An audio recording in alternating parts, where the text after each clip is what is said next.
పశ్చిమ గోదావరి జిల్లాలో పర్యటించారు మంత్రి నారాయణ. పాలకొల్లు పట్టణంలో జరుగుతున్న అభివృద్ధి పనులను క్షేత్రస్థాయిలో పరిశీలించారు. మంత్రి నిమ్మల రామానాయుడుతో కలిసి ప్రసిద్ధి చెందిన పురాతన రక్షిత మంచినీటి విభాగం పనితీరును అడిగి తెలుసుకున్నారు.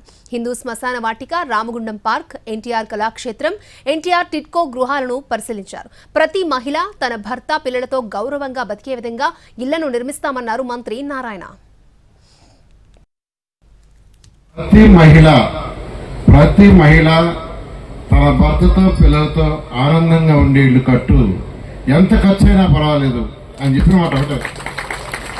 ఫైనల్ గా ఈ యొక్క కన్స్ట్రక్షన్ షీర్వాల్ టెక్నాలజీ, జనరల్ గా ఈ కన్స్ట్రక్షన్ మీరు హైదరాబాద్ లో చూస్తుంటారు. కొందరు 30 అంతస్తులు, 32 అంతస్తులు, 40 అంతస్తులు కడతారు.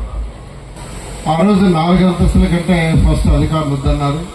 ముఖ్యమంత్రి అడిగితే లేదు పేదలైనా మంచి కన్స్ట్రక్షన్ ఉండాలా, మంచి టెక్నాలజీ అంటే ఆ రోజు షీర్వాల్ టెక్నాలజీ తీసుకొచ్చాం.